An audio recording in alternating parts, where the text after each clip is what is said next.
Shalom Elohim, Bapak Ibu dan teman-teman yang terkasih dalam Tuhan Yesus Kristus. Puji Tuhan, kita berjumpa kembali dalam program Kesaksian Iman yang luar biasa ini. Dan saya selalu merindukan kita semua dalam perlindungan Tuhan yang sempurna, kita sehat, kita bahagia, dan apapun yang dikerjakan oleh kita semua diberkati Tuhan berlimpah-limpah, dan tentunya itu menjadi berkat yang besar bagi banyak orang. Puji Tuhan, puji Tuhan, puji Tuhan. Baik, Bapak Ibu dan teman-teman semua, hari ini kita akan mendengarkan kesaksian dari Ibu Masnita Sarah Dinata, ya. Beliau ini luar biasa sekali di jamaah Tuhan, ya, dari seorang yang sangat keras, anti Kristus, benci orang-orang Kristen, benci kekristenan, bahkan bercita-cita di tanah Pasundan itu harusnya semuanya adalah para Muslim, tidak boleh ada yang non-Muslim. Dan sudah beberapa orang yang dijadikan mualaf oleh beliau, dan beliau punya cita-cita yang besar untuk mendirikan sebuah Islamic Center. Tetapi apa yang terjadi ketika beliau hendak melakukan sebuah tindakan kejahatan, yaitu mau menghabisi hidupnya dan anak-anaknya, luar biasa sekali, yang datang adalah Tuhan Yesus. Di dalam segala kekelaman, kenekatan, dan kebuntuan yang amat getir, amat pedih, Tuhan datang menyelamatkan mereka semua. Luar biasa sekali, sangat dramatis kisahnya dan mengharukan. Nah, bagaimana kesaksian beliau? Mari kita saksikan bersama-sama. Tuhan memberkati. Ya, kita langsung saja ke narasumber kita, Ibu Sarah ya. Kita panggilnya Ibu ya. Kalau nggak salah Ibu dari Banten. Iya. Dari Banten, dan seorang yang dilahirkan sebagai darah biru ya. Sebenarnya seperti apa sih masa kecil Ibu? Baik, masa kecil saya kebetulan dari Banten dan Garut ya, dari kakek, nenek juga, terus dari Garut, dari bapak dan ibu saya. Masa kecilnya kami dari keluarga Muslim yang cukup fanatik, dari keluarga yang kalau dikatakan banyak pedagangnya, banyak pengusahanya di daerah Garut itu. Dan dari situ kami belajar sambil sekolah, sambil sedikit-sedikit melihat mereka untuk hal itu, seperti itu. Iya. Dan kalau kehidupan kami, karena kami seorang Muslim ya, dididik dengan Muslim tentunya, dengan keluarga juga, dengan kumpulan-kumpulan seperti pada umumnya. Dan Ibu di beberapa video kesaksian Ibu selalu mengidentikan Ibu sebagai seorang yang fundamentalis ya? Iya, karena memang kami dari keluarga yang cukup keras untuk didikan Muslim itu. Jadi betul-betul masalah syiar Islam itu nomor satu. Jadi itu yang dikatakan fundamentalis itu. Jadi betul-betul kita punya fak untuk tegas, mempertegas, keras dengan segala aturan syariah tentunya. Ya, prinsip lah ya. Prinsip. Dan kalau dikatakan seorang darah biru selalu identik dengan kaya, benarkah begitu? Kalau kaya karena kami pada berusaha, terus kebetulan Tuhan memberikan sedikit kelebihan bagi kami, bukan hanya dari nama, dan karena ada kiprah di masyarakat ya, jadi kebanyakan tokoh gitu, jadi ada tanah, ada apa, ya itu yang mereka lihat dari kehidupan keluarga, terutama dari kakek, dari bapak dan dari ibu saya juga kebetulan di Garut cukup identik dengan ada beberapa usaha seperti ya. itu. Kalau yang dari bapak itu kebetulan dari Banten, masih dari keturunan Ningrat ya? Iya, cukup terpandang sampai saat ini, bahkan banyak yang ziarah ke makam eyang saya itu di Banten lama. Sampai saat ini. Oke.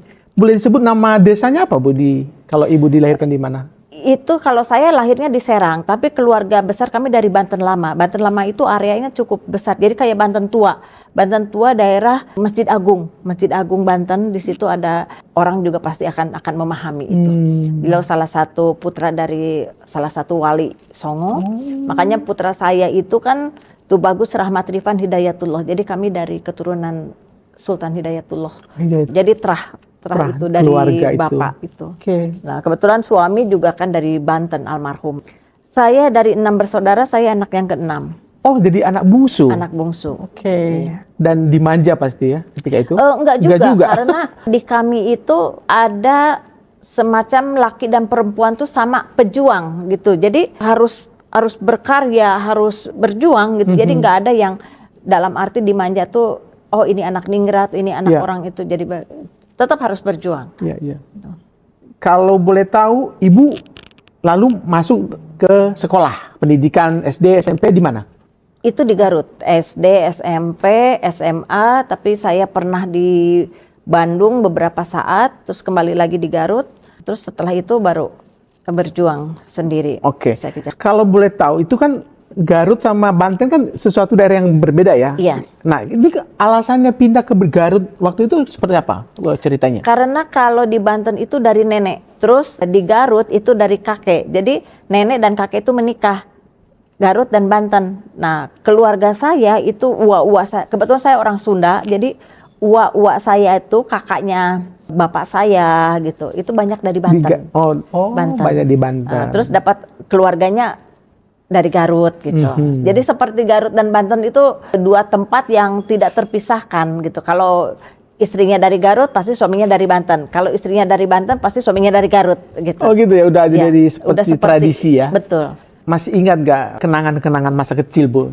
Baik di Serang maupun di Garut. Kenangan ada. Kalau di Garut itu lebih condong karena kakek cukup keras karena dia kan didikan Belanda ya. Jadi cukup keras untuk kita mandiri dengan pukulan mungkin atau strap dulu itu ya, seperti itu. Kalau pas di Banten itu agamanya yang ditekan, harus seperti ini. Itu yang menjadikan kita punya keislaman, kita punya tradisi itu yang fundamental, yaitu karena didikan dari Banten tuh jadi kayak pemegang syiar gitu. Jadi harus seperti itu. Ya. Dan kami dengar di silsilah keluarga Anda lah yang menerima warisan untuk melanjutkan syiar agama itu. Jadi setiap anak, setiap keturunan itu kan selalu ada, misalkan garis pertama jatuhnya kemana, garis kedua jatuhnya kemana, nah itu yang dipegangnya. Kalau begitu apa yang Anda lakukan untuk melanjutkan kebiasaan keluarga itu? Satu, otomatis dari agamanya segala tata caranya, segala apapun yang dilakukan oleh orang tua dari garis keturunan pertama itu kita ikutin, karena memang seperti itu. Keduanya, almarhum kan dulu juga salah satu ponakan dari salah satu gubernur ya dulu ya, almarhum suami saya itu. Jadi ya kami ikut aturan mereka juga, baik syiarnya, baik kehidupan keseharian kami, baik dalam usaha dan apapun. Itu kami pegang gitu. Dan ketika itu Ibu juga melaksanakan kewajiban untuk menunaikan itu ya, ibadah haji. Iya, ibadah haji dan umroh itu udah satu keharusan karena bagi orang yang mampu itu wajib hukumnya. Dan lagi ada satu niat di dalam hati saya itu untuk syiar juga. Kesatu itu, keduanya memang ada satu keinginan. Saya kan waktu itu ada yayasan Al-Fat ya. Ada satu keinginan untuk lebih berkembang lagi. Jadi di dalam yayasan itu, disitulah kiprah saya, baik secara agama maupun secara pengusaha. Koneksi usaha itu kan ada ya, di dalam agama itu pasti ada gitu. Kita kenalan-kenalan untuk menunjang kegiatan syiar kami. Tapi sesungguhnya waktu kecil Ibu itu punya cita-cita seperti apa? Di dunia sekuler ya ada. Saya cita-citanya senang berdagang, karena dari keluarga besar itu berdagang, apalagi dari ibu saya itu berdagang, jadi pengusaha lah seperti itu. Dan memang keinginan untuk dagang tuh lebih besar ketimbang untuk jadi karyawan, karena saya lebih suka berusaha daripada jadi di bawah orang gitu, jadi karyawan. Saya nggak begitu suka. Dan apapun saya lakukan yang penting halal tuh, dalam usaha apapun. Dan itu yang membuat Anda sudah terbiasa hingga tadi ada yayasan yang Al-Fat itu yang membawa nama Anda semakin dikenal orang, bahkan bisa berjejaring dimanapun. Betul. Nah, memutuskan untuk menikah, bisa cerita nggak kapan dan siapa yang dipilih untuk menikah? Dulu namanya keluarga kan inginnya dikenalkan lagi dengan keluarga, kan seperti itu.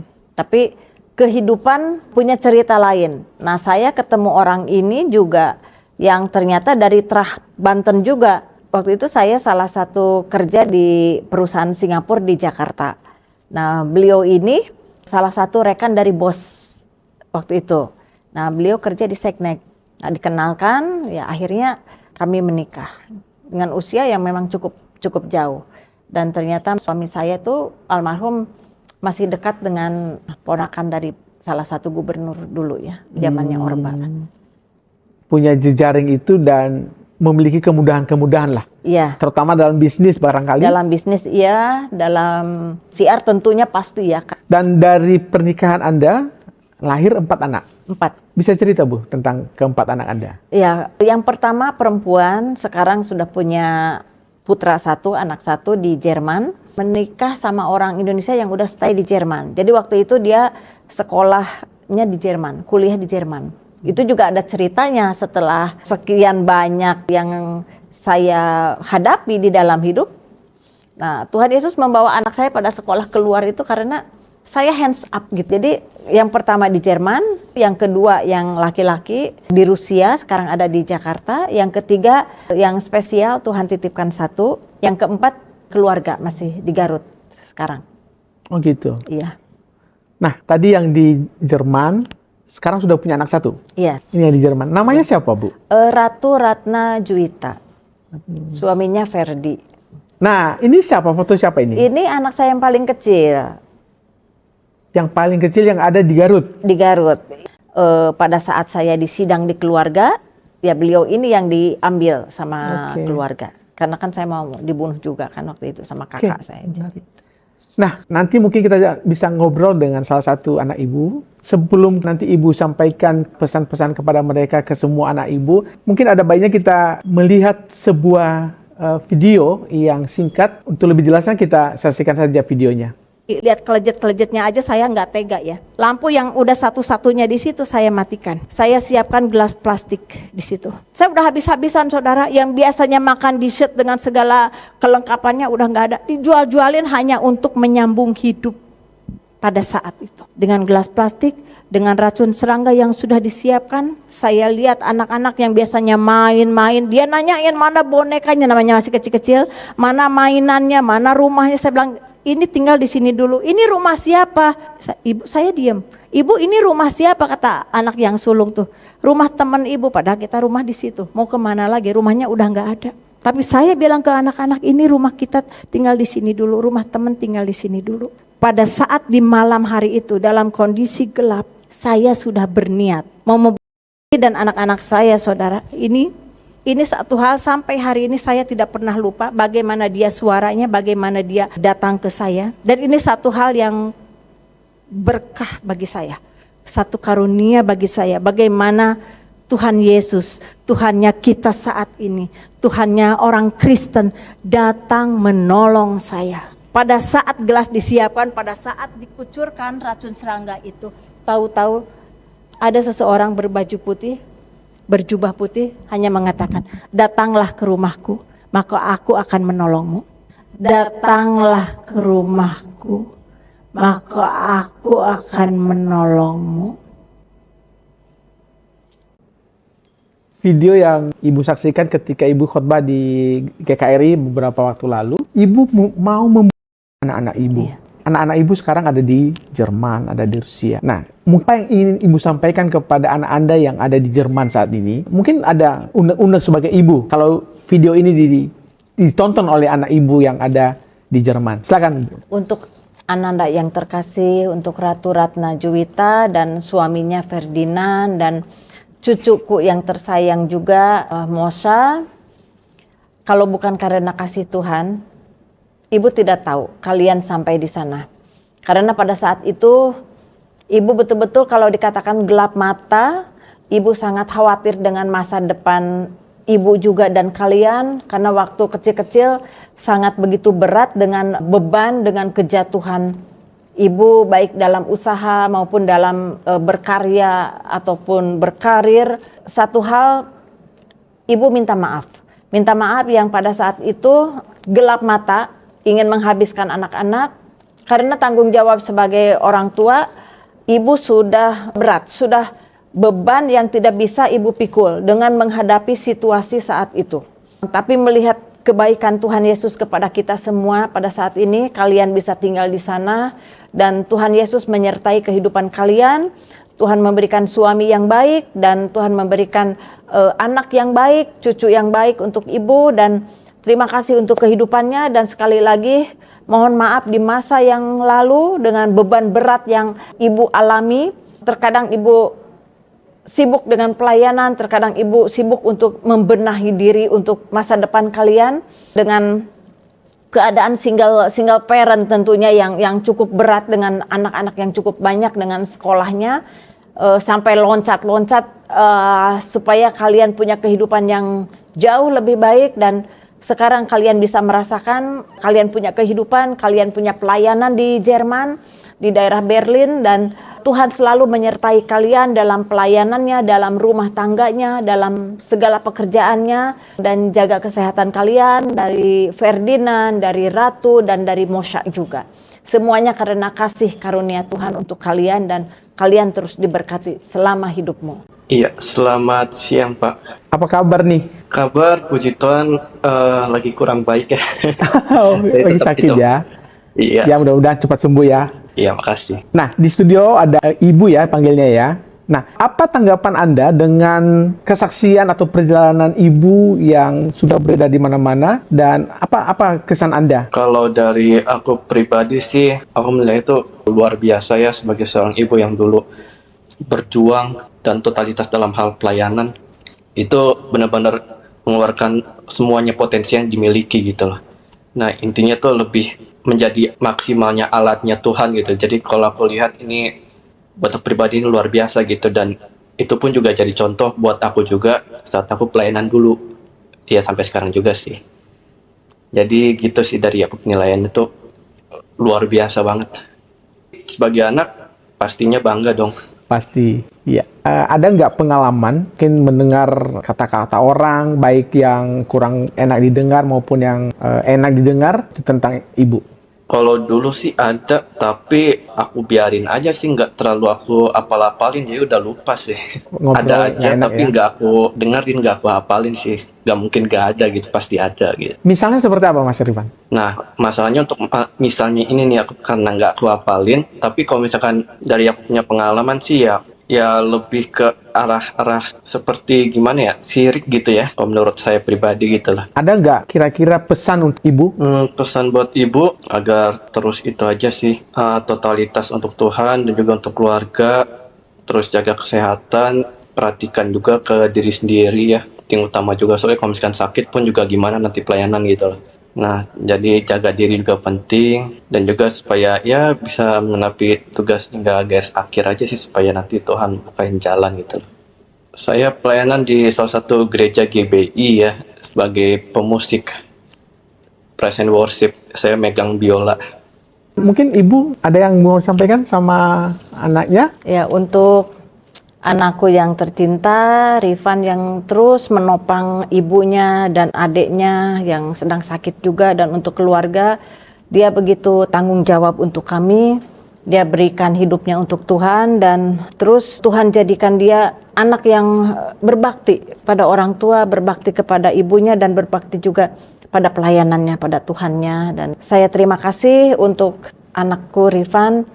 Semoga Tuhan terus memberkati kehidupannya, masa depannya, diberikan jodoh yang baik, yang seturut dengan kehendak Tuhan, diberikan pekerjaan dan kelancaran dalam kehidupannya, dan Tuhan terus berkati dia pada pelayanannya. Itu yang menjadi keutamaan, dahulukan pelayanan untuk Tuhan. Itu, jaga kesehatan juga, semoga cepat sembuh sakitnya, nanti kita ketemu lagi secepatnya. Terima kasih Ivan doanya, Ibu juga doa yang terbaik untuk kamu. Amin. Ya, oke Rifan. Oke, Terima kasih ya Rifan. oke, sama-sama. Sampai ketemu ya Rifan, Tuhan berkati, semoga Oke. cepat sembuh juga ya. Ya, makasih. Tuhan berkati Terima kasih, juga. Tuhan berkati. Ya, itu tadi perbincangan dengan anak dari Ibu Sarah. Ya, anak Ibu ada satu di Garut. Iya. Dan dia pasti mengalami juga proses seperti apa yang dialami oleh kakaknya di Jerman, ya kan? Dan juga yang ada di Rusia, yang sekarang ada di Indonesia. Mungkin juga barangkali kalau Ratu Widya, Iya. dia sudah juga menikah, Iya. dia punya kehidupan sendiri, tapi lagi-lagi tidak ada mantan anak, tidak ada mantan ibu. Apa yang ibu ingin sampaikan kepada Ratu Widya saat ini? Terima kasih untuk putri ibu yang paling kecil, yang cantik, yang sekarang sudah punya anak juga, yang tinggal di Garut. Sampai saat ini ibu belum pernah ketemu lagi denganmu, dengan suami dan cucu tentunya belum pernah melihat. Karena kita dipertemukan lagi setelah sekian tahun berpisah, dan pertemuan itu momen terindah pada saat kamu menikah di salah satu masjid di dekat kakak saya di Garut. Nah, momen itu sekaligus membahagiakan, sekaligus menyedihkan karena anak kembali menikah dengan atas nama saya sebagai ibunya dan almarhum papahnya. Tapi saat itu juga ibu harus melepaskan kamu untuk mengikuti suami karena ada pernikahan di situ. Dan ibu bersyukur punya besan yang bisa memahami, bisa mengerti dan bisa menerima ibu meskipun kami beda keyakinan, tapi tidak ada yang mustahil bagi Tuhan. Ibu tetap berdoa yang terbaik untuk kalian, untuk kehidupanmu, untuk usaha dan suami serta cucu ibu tentunya. Kalian terus diberkati, ada saatnya suatu saat kita akan bertemu lagi. Setelah pandemi waktu itu kita tidak pernah ketemu, hanya terakhir waktu pernikahan itu, setelah itu kita tidak pernah ketemu lagi. Suatu saat Tuhan akan mempertemukan kita dengan lebih baik lagi. Nah, itu memang sudah lama tidak bertemu. Ya. Ada berapa tahun? Cukup lama karena dari waktu itu kecil. Jadi saya waktu dengan anak-anak kejadian itu, dia masih balita. Jadi masih balita, waktu itu saya dan anak-anak kan liburan dari Jakarta ke Garut. Nah, pada saat liburan itu, anak-anak kan udah mulai, saya sedang mencari Tuhan Yesus waktu itu.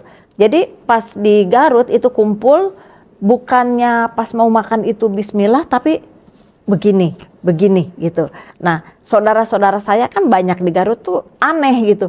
Kok ini anak-anak kenapa ya doanya begini gitu, nggak ada bismillah, nggak ada bagaimana. Nah, saya dipanggil waktu itu. Di situ yang di sidang itu. Nah, iya. Tapi sesungguhnya ibu kangen gak sih sama anakmu itu? Sebagai seorang ibu pasti kangen. Pasti sangat rindu dan saya sering menangis untuk dia. Sering. Bagaimanapun dia di kakak saya ada. Tapi seperti jauh. Tapi batin saya sebagai seorang ibu tuh menangis karena selalu ada. Karena anak-anak yang 3 ada di saya, yang 1 ada di kakak saya, bagaimana kehidupan dia, dan saya percaya di sana juga tidak terlantar, pasti diurusin. Tapi seorang ibu tuh beda. Hanya kita kumpul. Nah, ini berjauhan, kondisi juga kalau dibilang terkadang ingin ketemu tapi HP-nya katanya lagi main lah, HP-nya sibuk lah. Ini pokoknya ada hal yang tidak mengizinkan untuk terjadi calling atau pertemuan, selalu dihalangin. Seperti itu. Tapi ibu selalu berusaha untuk... Iya, berusaha. Sampai waktu itu juga saya sedikit ringkas ada dari salah satu program sampai mereka turut ke Garut untuk mempertemukan untuk sekaligus untuk syuting dan dipertemukan ada, tapi dia lagi di sekolah tapi udah diambil dengan yang lain gitu. Jadi kayak drama, dan itu betul-betul menyayat hati saya, dan anak juga waktu itu kan masih kecil, jadi seperti ada apa dengan kamera juga, jadi dia kaget. Akhirnya dia dilindungin sama tukang andong atau apa orang-orang di situ. Sampai akhirnya pas suatu saat ke sana lagi, sekolahnya udah dipindah. Seperti itu. Ya. Saya harus menghadapi banyak hal. Kami memahami ya, hati seorang ibu pasti tidak mudah. Bagaimanapun darah dagingnya tetap menjadi bagian dari hidupnya. Iya. Nah, sejujurnya apa doa ibu buat anak-anak ibu ini? Doa saya untuk mereka semua ingin tetap hidup di dalam kasih Kristus. Meski yang paling kecil belum memahami itu, tapi saya selalu bawa dalam doa dan puasa, suatu saat Tuhan jamah dia. Apapun yang terjadi, kita tidak ada yang tahu ke depannya, karena saya rindu hidup di dalam kasih Kristus itu jauh lebih indah. Saya ingin selamat dengan anak-anak, saya ingin menyatu dengan anak-anak, saya ingin Natal bersama, ada satu kemelekatan antara ibu dan anak dan menantu cucu kita menyembah Kristus sama-sama, menyembah Tuhannya yang Allah penuh ajaib dan mujizat kepada kami. Hanya itu. Ya. Percaya kepada Tuhan Yesus itu satu dorongan dan satu doa sampai hari ini. Itu yang saya selipkan dalam doa. Ya, tidak ada yang mustahil bagi Tuhan. Tidak ada yang mustahil. Tadi di video bahwa Anda ternyata memang sudah berniat menghabisi nyawa anak-anak ini, termasuk diri sendiri juga. Dan ini diawali karena tadi Ibu cerita soal Ibu punya yayasan dan Ibu punya ambisius untuk membangun sebuah pusat siar agama Ibu yang terdahulu. Ya. Dan itu tidak tanggung-tanggung, itu sangat besar sekali. Nah, apa hubungannya dengan Ibu? Bisa cerita, Bu?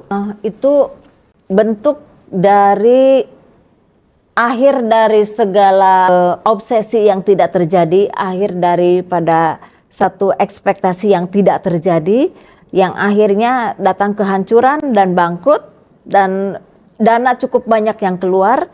Saya sendiri pun tidak tanggung-tanggung untuk melakukan satu bangunan Islamic Center, juga butuh dana yang menguras banyak hal, dan saya tidak pernah berpikir dan tidak ada konsep untuk kejatuhan, untuk bangkrut. Yang ada satu ambisi, satu dorongan bahwa ini semua akan berhasil. Dan itu ada semacam ambisius di dalam diri, di mana kalau seseorang punya kedudukan, punya uang, seolah-olah semua bisa diatur ya. Apalagi dengan email-email bahwa Tuhan tuh selalu menolong. Karena saya sedang mengerjakan satu proyek besar dengan nuansa yang satu itu, pasti ada timbal baliknya karena pahala ya. Jadi saya juga mengejar pahala, apalagi kalau bisa, kalau bisa ikut yang mayoritas gitu. Karena salah satu tongkat daripada siar dan saya pribadi, saya tidak begitu suka dengan orang Kristen. Saya tidak suka dengan Yesus, bahkan benci sekali.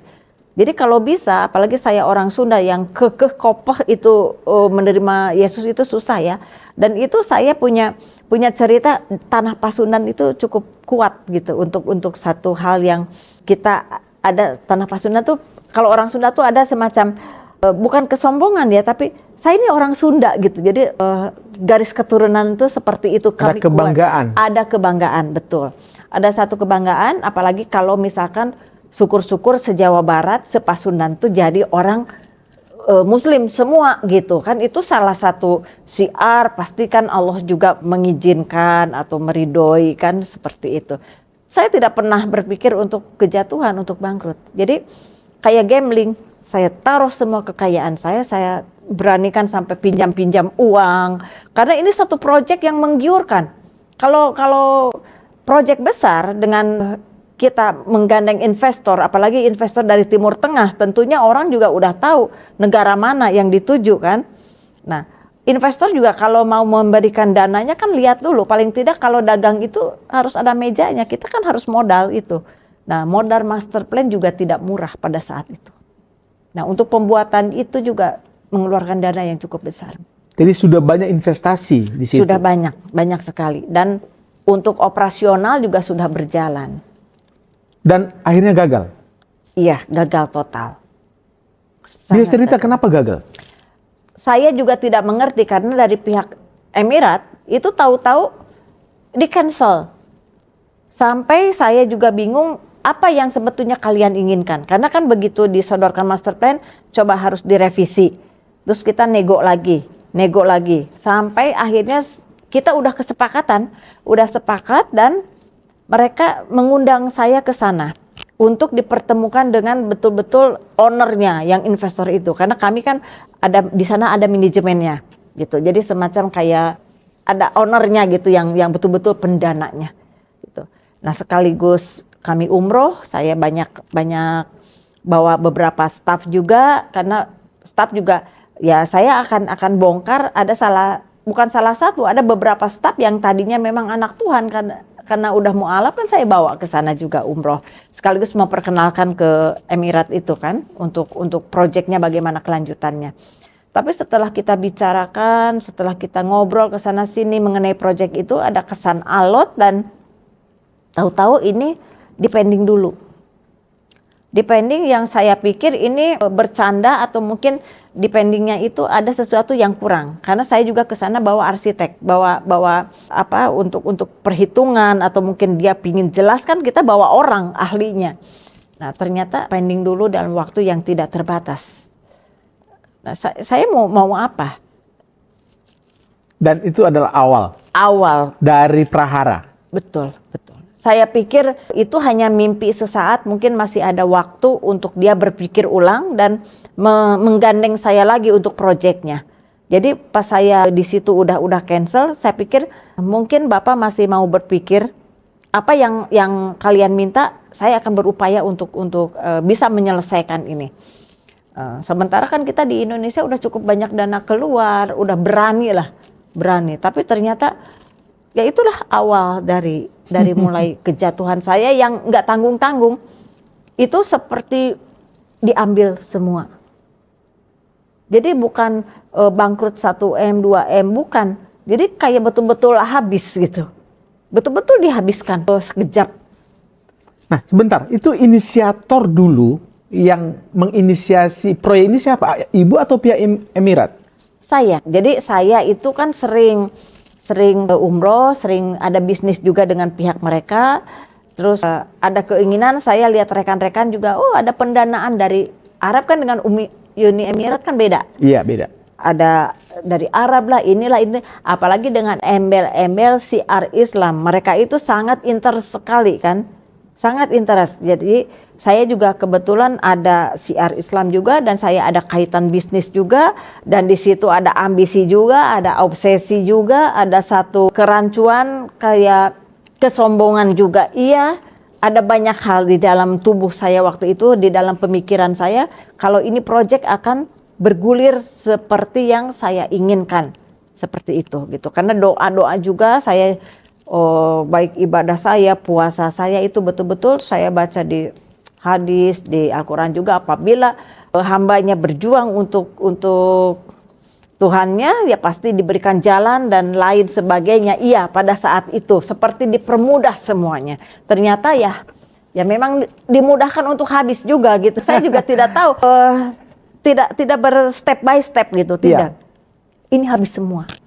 Karena dananya memang master plan aja kan mahal waktu itu. Saya untuk buku itu 30 juta loh. Tahun 2002 buat itu hanya bukunya aja. Belum bayar arsiteknya. Belum bikin item-item gedung. Itu kan bikin rumah sakit aja kita bayar MARS. Manajemen Anggaran Rumah Sakit. Untuk menghitung berapa M dulu itu. Ya seperti itu yang saya alami. Seperti jatuh dari langit yang ketujuh ya. Saya juga seperti mimpi, kok ini yang terjadi gitu. Kita punya planning sebagus ini, tahu-tahu habis, dan itu habisnya dalam sekejap. Bukan si A nipu, si B nipu, bukan seperti itu, tapi betul-betul habis. Itu saya juga nggak habis pikir, kayak gitu. Nah, tetapi saat itu apa kata suami? Suami waktu itu udah meninggal. Oke. Jadi beliau meninggal itu karena ada komplikasi juga, sakit, terus meninggalkan banyak peninggalan, aset-aset juga, bisnis juga. Gitu. Itu anak-anak di umur berapa? Anak-anak itu di umur 6 tahun, 7 tahun lah masuk ke situ. Jadi kecil-kecil sekali. Gitu. Kami dengar sedikit di kesaksian Ibu ini, klarifikasi juga kalau benar atau tidak. Ibu mengatakan bahwa Ibu saat dengan almarhum juga mendapat perlakuan yang kurang baik. Iya. Jadi dia punya, tidak semua suami itu ada hal yang baik ya, ada juga yang tidak baiknya, dan saya harus dengan kesabaran, itulah prahara rumah tangga ya. Saya pernah mengalami KDRT, saya pernah mengalami juga di poligami pada saat itu. Jadi saya sudah complicated, saya udah menghadapi di sisi-sisi itu. Jadi bagi saya juga tidak bisa protes karena kan mengizinkan sampai 4 dan diperbolehkan, apalagi mampu, punya jabatan, punya kekayaan gitu, dan boleh. Jadi mau bicara apa gitu. Kan ada hadis juga, diizinin nggak diizinin kan harus mengiyakan. Jadi mau bicara apa lagi gitu. Ya, ya, memang sudah aturannya seperti itu. Sudah aturannya, jadi kita tidak bisa berontak, mau apa juga nggak bisa. Jadi waktu tahu poligami itu setelah anak saya yang ketiga sakit di rumah sakit. Nah, saya juga tidak tahu ada wanita muda dengan pria waktu itu dan bawa anak kecil. Oh, tanpa setahu ibu? Tidak tahu, tapi dia tahu saya kan, otomatis ya. Saya tidak tahu siapa dia, saya pikir itu suami istri dengan anaknya gitu. Ya, tapi ternyata itu istri mudanya. Setelah sekian beberapa waktu akhirnya kan harus terbongkar. Karena bagaimanapun suami kan sering di saya. Dia sering keluar kota tugas, namanya pejabat kan sering tugas keluar kota, ini itu. Dan saya percaya aja, tapi mungkin ada saatnya harus terbuka kan. Akhirnya saya tahu, oh ternyata anak kecil itu anak suami saya.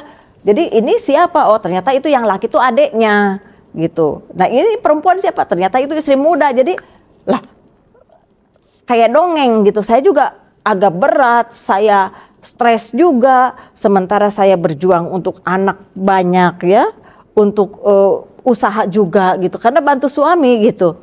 Jadi udah banyak hal saya menghadapi itu. Tapi saya harus tegar karena satu sisi saya harus mengkondisikan saya harus kuat sebagai istri. Karena kalau di pengajian atau apa, apalagi saya seorang ketua di situ gitu, seperti tidak ada apa-apa. Karena mau ngomong apa, orang suami kan yang nikah lagi, yang poligami bukan situ aja, kan banyak yang lain juga. Kan berarti bukan saya saja dan saya harus tegar menghadapi ini. Terima aja. Ya terima saja dengan terpaksa, mau apa lagi. Nah sampai pada akhirnya saya juga sudah tidak tahan dan perlakuan semakin kasar. Setelah ketahuan itu perlakuan dia semakin kasar. Nah, ke satu itu, keduanya mungkin ada permasalahan di antara rumah tangga mereka, dilimpahkan kan ke saya. Jadi banyak hal yang seperti itu. Jadi setelah ketahuan baru dia KDRT lebih lagi. Gitu. Ya, ya, ya. Dan Tuhan izinkan beliau sakit dan dia berpulang. Ya. Jadi waktu itu saya sudah tidak tahan dan saya minta izin untuk cerai juga. Meskipun dia berat tidak mau menceraikan, tapi saya tetap minta sampai akhirnya. Oh, sempat bercerai? Sempat. Terus saya serahkan dia ke istri mudanya. Silakan kalian urus ini semua.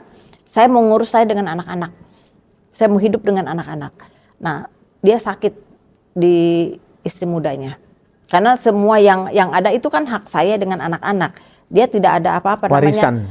Namanya nikah siri kan itu bagaimana belas kasih saya. Jadi saya berikan sedikit untuk mereka dan saya lapor ke pimpinan suami dan mereka juga memberikan satu sanksi kepada suami. Gitu. Jadi kita betul-betul bergerak seperti itu. Mungkin dari situ dia pikiran, dari situ dia mulai sakit, ya sampai akhirnya ada kabar wafat. Saya juga datang, kali aja pura-pura. Kalau nikahnya juga saya nggak tahu. Kalau wafat saya harus jelas ini bagaimana. Ternyata iya. Saya bilang tolong buka dulu kafannya. Saya mau liatin. Ini pasti ini suami udah meninggal beneran apa bagaimana gitu. Itu lihat ya memang benar. Terus kata yang muda tadi, silakan ibu mau dibawa atau benar? Oh enggak, kalian beresin aja. Saya nggak mau beresin apa-apa. Ya, bagaimana Anda menjelaskan kepada anak-anak ketika itu? Saya waktu itu kan anak-anak tidak memahami. Taunya ayahnya tuh sering keluar kota, tugas sampai akhirnya dia selalu bilang, oh ada tante gitu. Akhirnya menjelaskan. Udah anak mulai besar baru saya jelaskan. Itu bukan tante tapi istrinya ayah. Mulai benci, mulai marah. Tapi ya orangnya udah nggak ada kan. Saya bilang kamu jangan dendam. Kamu ada ibu. Ayo kita berjuang terus di situ. Dan disitulah awal ibu mulai berjuang. Iya. Dan datanglah masalah itu, masalah besar dan super berat. Iya. Bagaimana Anda menghadapi itu? Menghadapinya saya lebih besar daripada yang dulu. Kalau yang dulu waktu kejadian dengan almarhum itu karena kekayaan masih ada. Saya pegang peranan di situ. Tapi kalau yang kedua ini dengan Islamic Centernya yang gagal, hilang semua, itu betul-betul shock saya. Jadi tinggal sisa anak karena saya pertaruhkan semua. Saya percaya kepada instruksi daripada Allah saya dulu kan. Saya percaya dia kan. Jadi saya betul-betul bukan meninfakkan ya, memberikan dana saya, memberikan hidup saya itu untuk syiar. Tapi ya kan nggak nyangka akan seperti ini jadinya. Islamic Center gagal. Gagal. Utang Di mana-mana. Itu otomatis kalau pengusaha itu kan gampang cari uang ya. Kita banyak dipercaya orang. Beruntung ada harta yang disisain oleh suami. Iya, jadi dipakai untuk Bayar itu semua. semua, dipakai untuk project, pakai bayar semua sampai habis, tidak ada apa-apa lagi. Rumahnya itu dulu di mana, Bu? Kalau boleh tahu. Itu ada, saya di Cijantung ada, di Depok juga ada, dan harus lepas. Tak bersisa. Tak bersisa, sampai saya tinggal di rumah petak. Itu di kampung, salah satu kampung. Bagaimana kalau Anda mengingat itu sekarang? Saya kalau mengingat itu bergidik ya, saya bisa melewati itu dan bisa hidup di dalam zamannya itu dengan segala kepahitan, serasa mimpi. Serasa mimpi yang tidak pernah saya rencanakan. Jadi sangat berat untuk saya bisa tinggal di rumah petak dengan serba tidak ada, tinggal di kampung orang yang jauh dari mana-mana supaya mereka tidak melihat siapa saya. Jadi saya ngumpat benar-benar, keluarga juga tidak tahu saya di mana karena betul-betul sembunyi. Dari orang yang biasa memberikan bersedekah yang banyak, kita biasa hiruk pikuk dengan orang-orang, dengan pertemuan yang katakanlah kalau sekarang sosialita lah seperti itu ya. Dengan kondisi saat itu hancur untuk saya, hancur sejadi-jadinya itu. Itu titik kelam kehidupan saya, kejatuhan saya. Dan puncaknya ketika uang tersisa 15.000. Iya. Bisa cerita, Bu? Nah itu saya untuk mempertahankan hidup saya itu semua kan bisa saya jual-jualin. Yang dari segram 2 gram saya jualin untuk makan, untuk bayar rumah petak itu. Sampai baju-baju muslim yang bagus itu saya jual ke tukang loak hanya untuk bisa bertahan hidup dengan anak-anak. Sampai yang terakhir 15.000 itu. Dengan uang ini apa yang bisa saya lakukan? Saya sudah tidak sanggup. Ada kegelapan di dalam mata saya untuk ke depannya. Bagaimana untuk anak-anak saya? Saya udah letih. Dan betul-betul rekanan, teman saya itu hilang semua pada saat itu. Bahkan uang saya yang di luar pun ditagih nggak bisa. Biasa warawiri naik mobil, sekarang jalan kaki. Orang udah pada nutup pintu. Nggak ada yang mau berteman, mereka pada lari semua, nggak tahu, nggak ngerti saya juga bisa pada pergi begitu. Dan ada rasa, mungkin ini saatnya saya harus mundur. Ya, akhirnya saya beli racun serangga, saya tidak berpikir panjang apa-apa. Saya harus hidup dengan anak dengan kondisi seperti ini atau saya harus mati. Mungkin ini akan menyelesaikan segalanya. Orang kalau sudah hopeless ya, sudah puncaknya kekecewaan, ya itulah. Bahkan Ibu berjanji untuk tidak mau sholat lagi. Iya. Saking kecewanya. Saking kecewanya. Karena semuanya kehidupan saya, kekayaan saya kan untuk berjuang, untuk syiar, bukan untuk saya. Bukan notabene untuk nama saya, tapi untuk syiar gitu. Otomatis kan untuk Tuhan saya gitu. Tapi ternyata inilah balasannya. Jadi ada semacam kemarahan, kecewa. Kalau tahu gini kan nggak mungkin dong saya juga bikin begini, untuk apa? Buang waktu, buang tenaga, buang duit, iya. Nah pada saat itu juga banyak juga yang saya dikerjain orang juga kan. Itu dalam hal-hal seperti itu tuh banyak sekali. Sampai akhirnya ya saya memutuskan beli racun serangga itu. Nah setelah si bapaknya anak-anak meninggal itu, posisi Ibu kan udah bercerai ya ketika itu ya. Dan apakah nggak ada rencana juga waktu itu untuk mencari suami? Enggak, karena saya pikir anak-anak masih kecil-kecil. Jadi saya lebih condong untuk membesarkan anak-anak ketimbang mencari suami. Karena apa? Kita kalau udah harta banyak, mau cari suami otomatis kalau perempuan cari suami yang di atasnya dong. Nggak mungkin yang nebeng kan begitu. Jadi di satu sisi saya punya tanggung jawab sebagai ibu untuk anak-anak yang masih kecil. Keduanya saya lebih ambisius untuk berkaya, berkarir. Nah, karya-karya saya untuk syiar Islam itu jauh lebih besar gitu. Padahal dulu juga yang menawarkan ibaratnya jadi istri kedua kan boleh-boleh aja. Tapi sayangnya yang tidak bersedia. Saya pernah mengalami jadi istri pertama, masa sekarang dilamar jadi istri kedua, ketiga dan sebagainya. Oh pernah ada. Ada banyak. Karena di sana kan kalau ada janda sedikit kelihatan janda mentereng kan dengan alasannya menolong dan alasannya itu menunjang untuk syiar juga kan. Jadi harta, tahta dan jadi istri, nah, di mana kekayaannya itu diserahkan untuk suami untuk syiar. Lah yang gitu mah banyak, apalagi janda kaya apa yang nggak diincer ya kalau bukan. Kalau bilang sayang ke anak ya anak kecil-kecil mana ada yang sayang. 4 biji kecil-kecil mana ada. Jadi saya logika juga gitu. Lebih baik saya berkarya untuk Tuhan saya dan saya syiar, disitulah rasa ambisius saya ada. Dan ada kepuasan di situ. Ada kepuasan. Karena ada janji. Iya, ada janji yang akhirnya ya mau apa janji-janji, tinggallah janji. Nah, malam kelam itu, di satu malam ini anak-anak udah pada makan nggak malam itu? Jam berapa sih itu? Biasanya kita karena sudah tidak ada, kita mie instan dan bubur ya. Sampai saya kasih makan dia mereka itu seperti itu.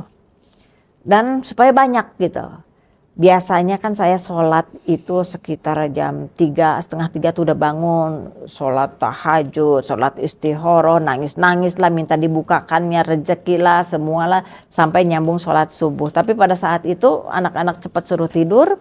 Ya udah tengah malam, jam 2-an kurang tuh kan udah sepi namanya di kampung. Saya masih ingat itu rumah petak malah dekat sampah loh. Dekat pohon-pohon bambu, saya masih ingat itu. Karena ngumpet supaya orang gak ada yang tahu dan mereka tidak mengenal saya. Nah itulah pas malam kelam itu pas saya mau. Rencana semula seperti apa sebenarnya? Rencananya itu saya mau minumkan. Karena mereka suruh tidur terus saya nanti minumin satu persatu. Nah, saya tidak pernah berpikir kalau enggak kan gimana. Nah kalau misalkan obat serangganya juga cukup untuk kami. Kalau enggak kan gimana? Enggak pernah berpikir. Karena yang ada saya dan anak-anak. Sebagai seorang ibu sendirian, kalau saya mati, ntar anak siapa yang ngurus? Saya masih berpikir, masih berat ke anak. Ada rasa tidak tega. Tapi karena terpaksa, saya tidak punya masa depan untuk mereka. Tidak ada pilihan lain. Tidak ada. Besok seperti apa saya sudah tidak ada. Jadi surga neraka aja saya sudah tidak tertarik. Untuk percaya aja saya sudah tidak tertarik. Dan ini yang terakhir sholatnya juga. Ya sudah janji. Saya kalau udah ya. Kalau tidak. Dan saya sudah komitmen. Untuk apa? Ya. Dan disitulah kejadian yang kita katakan supranatural terjadi. Ya. Bisa cerita bagaimana Anda mendeskripsikan kejadian itu? Pasti kan ada sebagian orang yang tidak percaya juga itu kan di luar sana. Itu kan panggilan orang pasti beda-beda. Ya. Nah, Ibu sendiri ini di hadapan Tuhan, bagaimana Anda bisa menjelaskan itu? Ya. Saya pribadi saya menyatakan ini sampai hari ini itulah kuasanya Tuhan ya. Kuasanya Tuhan Yesus yang luar biasa, di mana dulu pengikutnya aja saya mualafkan. Ya, saya malah benci dia. Tapi pada saat di titik nadiri itu, justru dia datang menolong saya.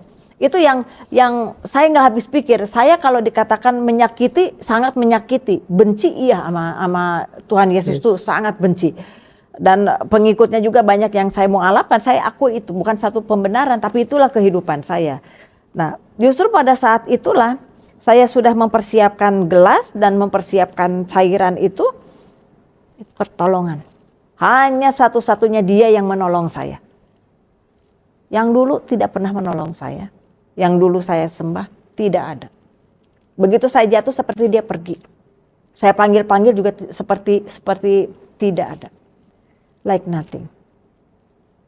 Pada saat di titik itulah, dia datang ke satu ruangan rumah petak itu. Mau mati, saya dengan kondisi lampu nyala juga nggak mungkin. Saya matikan, karena satu lampu di ruangan itu. Nah saat itulah, dia menolong tidak pernah terlambat. Dan sampai saat ini pertolongannya tidak cepat-cepat, tidak juga terlambat, selalu tepat waktu. Hanya Dia yang menolong saya, tidak ada satu manusia pun. Makanya saya kalau dikatakan berhutang sampai saat ini dengan komitmen saya melayani Dia, karena saat itu. Karena pada saat di titik itulah Dia datang untuk saya. Kalau dikatakan jauh-jauh dari surga datang untuk menyelamatkan saya. Itulah. Dia hanya mengatakan, datanglah ke rumahku, maka aku akan menolongmu. Anda jelas dengar itu? Sampai Audible? saat ini audible. Dan Terang? visual. Visual? Betul. Anak-anak sudah tidur? Anak-anak tidur. Makanya kalau saya bicara, saya sendiri pun tidak menekan orang untuk percaya. Orang boleh percaya, boleh tidak, itu urusan mereka. Tapi karena kepercayaan saya kepada Dia sampai hari ini. Ya. Seorang ibu haja sedang memegang gelas berisi racun, tiba-tiba Tuhan datang menolong. Tuhan datang. Tepat waktu. Tepat waktu. Dan tidak ada satupun yang menolong saya. Tidak ada. Hanya Dia yang datang menolong saya. Kalau dikatakan jauh-jauh datang untuk menolong nyawa seseorang yang dulu kalau dikatakan saya benci dia. Sekarang kalau secara manusia, kalau kita udah dibenci boro-boro mau nolongnya, lihat juga enggak. Tapi dengan Tuhan Yesus, Dia datang untuk saya. Nah, memang Anda di video-video lain Anda menjelaskan bahwa Anda tahu betul bahwa itu Tuhan Yesus karena pernah punya pengalaman datang ke rumah anggota ibu yang pernah dimualafkan itu. Iya, betul. Melihat foto itu dan persis seperti itu. Enggak, ini justru lebih bagus daripada foto. Jadi kondisinya itu kalau dikatakan kalau foto itu hanya sekian persen saja.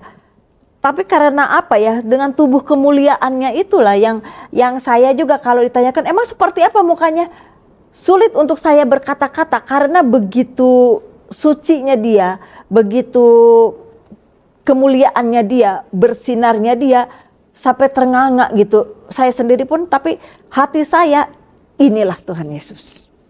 Tapi kalau di foto-foto itu kan buatan manusia ya, hanya sekian persen saja. Tapi sebetulnya luar biasa. Dan Anda merasa Anda paling beruntung ketika itu, karena di saat tidak ada jalan lagi, Anda diberi jalan. Tidak ada harapan pada saat itu, tapi setelah beliau datang, saya punya harapan. Ada harapan? Ada harapan di dalam hati saya yang beberapa menit yang lalu saya sudah tidak punya harapan. Makanya saya menyimpulkan saya mau diri gitu. Karena harapan saya apa untuk saya dan anak-anak. Tapi setelah beliau datang, ada satu harapan saya akan hidup lagi. Tapi hidup seperti apa saya juga tidak tahu gitu. Meskipun uang tinggal 7.000 atau 8.000 lagi? Ya, tinggal segitu. Karena sisanya udah dibeliin racun. Tapi memang saya orangnya cukup apa ya, kalau dikatakan bukan nego, saya hanya ingin memastikan kalau begitu saya akan cari tahu dulu ajaranmu seperti apa. Tapi tolong pelihara saya dan anak-anak. Sekarang logika saja, kalau pengusaha kan pakai logika ya. Yang dulu aja saya habis-habisan, dia nggak nolong saya apalagi yang baru. Kan begitu. Tuhan saya yang lama, itu yang saya sembah, yang saya betul-betul puja dan puji siang dan malam, jungkir balik sholatnya. Bahkan kekayaan saya dipakai untuk Islamic Center, pada saat itu dia tidak datang menolong saya. Bagaimana yang baru kan gitu. Kayaknya nggak percaya, makanya saya mengajukan, baik kalau begitu saya akan cari tahu dulu ajaranmu seperti apa. Tapi tolong pelihara saya dan anak-anak. Tidak ada lagi yang bisa saya sampaikan mau apa. Itulah ada satu secerca harapan yang saya juga tidak tahu harapan apa ini. Tapi saya hidup dan ya tidak jadi mati gitu. Saya doa, saya dalam kondisi nangis, kondisi kaget, keringetan, air mata. Saya doa-doa. Mungkin saya berhalusinasi, tapi kan saya tidak mimpi, saya tidak percaya mimpi. Tapi itulah, setelah itu ada satu harapan di dalam hati saya hidup. Dan saya punya kehidupan. Ya. Bahkan keesokan harinya tiba-tiba ada seorang bapak-bapak datang membawa tas, membawa kresek untuk janda. Betul. Ada hal lain lagi gak? Peristiwa-peristiwa supranatural yang ibu rasakan bahwa ini benar mujizat dari Tuhan? Banyak sekali, banyak sekali. Di dalam kehidupan saya itu banyak sekali sampai hari ini. Bahkan belas kasih Tuhan tuh jauh melebihi kemampuan saya. Itu jadi ada banyak hal di mana Tuhan itu begitu sangat baik terhadap saya. Dengan segala mujizatnya, dengan segala hal yang tidak disangka-sangka, dia tetap menolong saya. Dalam membesarkan anak, otomatis perlu biaya besar, Tuhan menolong juga. Pada saat di titik saya tidak bisa menyekolahkan anak, sampai untuk kuliah harus ada dana sekian-sekian, saya sudah hidup dengan Tuhan waktu itu. Sampai akhirnya malah anak pada sekolah ke luar negeri. Padahal saya bukan pengusaha, bukan punya uang di rekening yang banyak. Bahkan saya betul-betul melayani Tuhan dengan segenap jiwa aja. Gitu. Ya. Artinya ketika malam yang kelam itu terlewati, lalu mujizat demi mujizat terjadi, dan proses pencarian Tuhan. Iya. Pencarian siapa itu Tuhan Yesus berlanjut terus. Berlanjut, karena saya komitmen. Sudah tidak sholat, sudah tidak mau. Bahkan yang begitu saya berikan kepada tetangga-tetangga.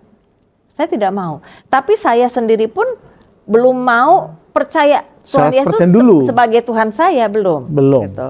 Karena seorang haja, seorang yang keras, nggak mungkin semudah itu menerima Tuhan Yesus sebagai Tuhan saya. Karena saya berpikir yang lama aja nggak menolong saya, apalagi yang baru. Kan logikanya seperti itu gitu. Tapi itulah Tuhan luar biasa. Jadi di dalam masa pencarian itu juga bukan mencari 1-2 hari, seminggu 2 minggu, sebulan 2 bulan langsung ini loh aku Tuhan Yesus begini-gini. Tidak, banyak kerikil yang memang Tuhan sodorkan di depan mata saya, di depan perjalanan saya. Tapi saya tetap mencari sosok itu. Saya mencari itu. Termasuk ketika Anda mulai jualan.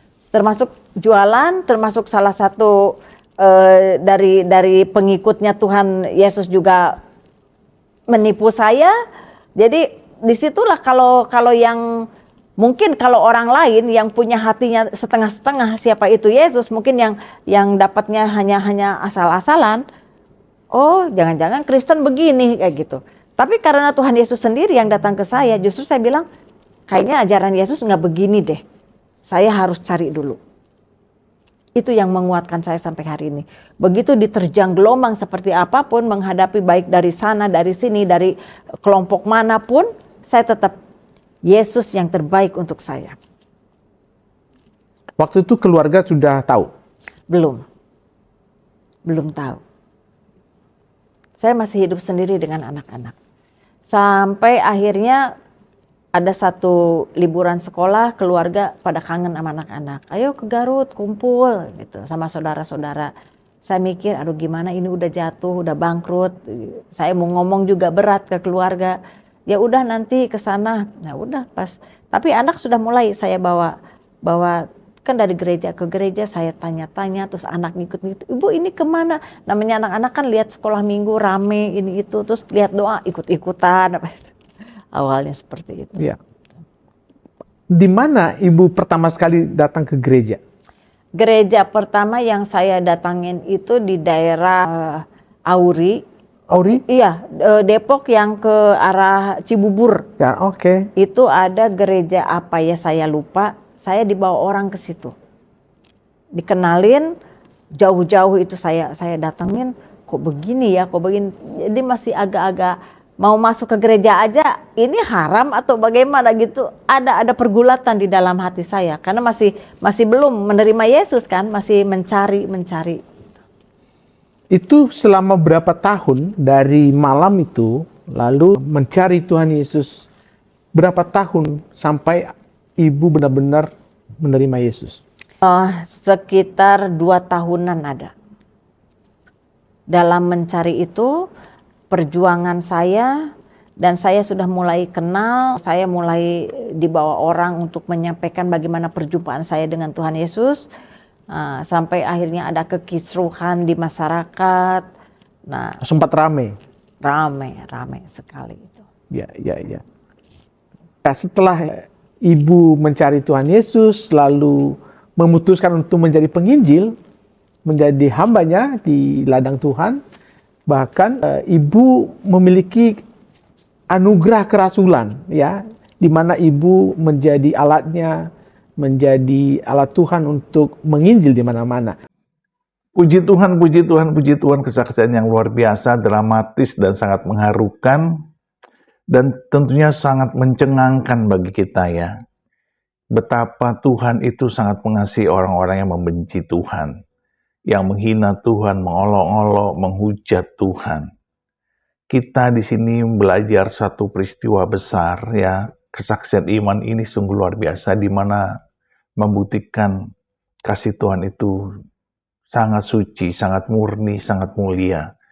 Nah, kita tidak boleh untuk membenci, tidak boleh untuk cuek, abai terhadap orang-orang yang membenci Yesus, terhadap orang-orang yang menganiaya anak-anak Tuhan, membakar gereja, dan sebagainya. Kita justru harus mengampuni, memberkati, mendoakan, dan bersafaat supaya mereka dijamah Tuhan, mengalami kasih Tuhan, dan tentunya bertobat, lahir baru, dan menjadi pengikut Kristus dan melayani Tuhan dengan sungguh-sungguh seperti yang dialami oleh Ibu Masnita Saradinata. Beliau seorang keturunan bangsawan Banten dari Sultan Hidayatullah, dan ini sungguh sangat mencengangkan, mengagetkan, dan sungguh mengharukan buat kita, dan iman kita semakin kuat, semakin bangkit di dalam kasih yang semakin dalam di dalam Yesus Kristus, supaya kita terus bersafaat dan bersaksi demi nama Tuhan. Dan janganlah meninggalkan kasih Tuhan. Tetaplah kita semangat di dalam Tuhan, milikilah kasih mula-mula, dan teruslah melayani Tuhan dengan berapi-api, dengan semangat, dan tentunya dalam pengurapan Tuhan Yesus Kristus. Tetaplah setia, tetaplah semangat, tetaplah percaya. Tuhan beserta kita dan memberkati kita sampai selama-lamanya. Di dalam nama Bapa dan Anak dan Roh Kudus, di dalam nama Tuhan Yesus Kristus. Haleluya, haleluya, haleluya. Amin, amin, amin, amin, amin.